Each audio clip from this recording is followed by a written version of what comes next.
नमस्कार जय जगन्नाथ। समाज रे किछि लोक एमिति अछंती जो माने छोट और बड़ भितर तुलना करिथांती। से मनीष केबे छोट हेई न थाए जहा पाखरे टंका पैसा बहुत कम अछि। छोट से केबे भी हेई न थाए जार समाज रे कोनोसी प्रतिष्ठा नाही। जे जीवन रे सब बड़े छोट छोट घटना को नहीं चिंता करि थाए से ही छोट होई थाए। ताहले बड़ किए जे कोनोसी परिस्थिति रे थाउ ना काहेकि किंतु जिए सब बड़े किछि बड़ करिबा को चाहंथिबो ताकू बड़ कहिबा। एबे जानिबा छोट और बड़र परिभाषा कोन। जहा सबू समय सहित नष्ट हो जाए ताकू छोट कहिबा किंतु जहा सबू समय सहित बदली न थाए किंबा भांगी न थाए ताकू बड़ कहिबा।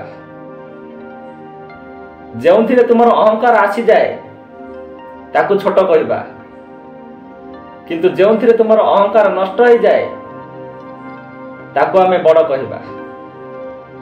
जहा सबू तुमर व्यक्तिगत सुख पाई दरकार पड़ी थाए ताकू छोट कहिबा किंतु जहा तुमर व्यक्तिगत सुख छाड़ी समाजर उन्नति पाई हेई थाए ताकू आमे बड़ कहिबा। छोट लोकंग जीवन रे सब बळे छोट छोट घटना ही घटी थाए।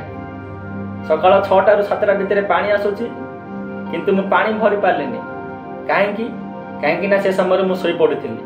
पुणी पड़ोसी को पानी मागिली किंतु पड़ोसी मते आधा बाल्टी पानी देला। तापरे पड़ोसी कौन करिवो पड़ोसी जाकि आउ 4 जन को घटना विषय बतेइबो। आ ए सब घटना ता लाइफ रे एमिति ही चलीथिबो। आज घरे क्षीर नाय को क्षीर आनिबी गाय क्षीर आनिबी ना महिषी क्षीर आनिबी। मते गोटे पेंट नेबार अछि कोठी सस्ता रे मिलिबो। ता झियो का साथी रे पळी गला एमिति ही घटना ता दिमाग रे सबले चली थाए। आ मास सारा ए सब चिंताधारा ता माइंड रे चली थाए। ए कहानी सरिला परे पुणी आ गोटे कहानी ता माइंड रे चालू हो जाए।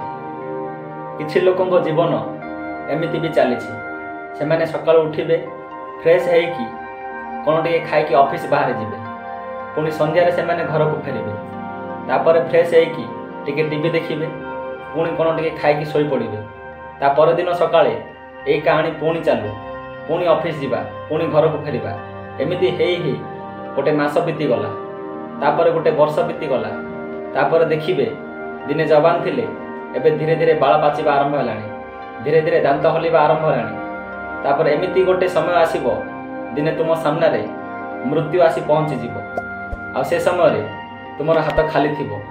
आ मृत्यु को देखी तुमको हसिबो आ पचारिबो तते एते वर्ष दिया गला तू कोन कलु कोन कमेइलु आ एबे कोन नै कि जीवो।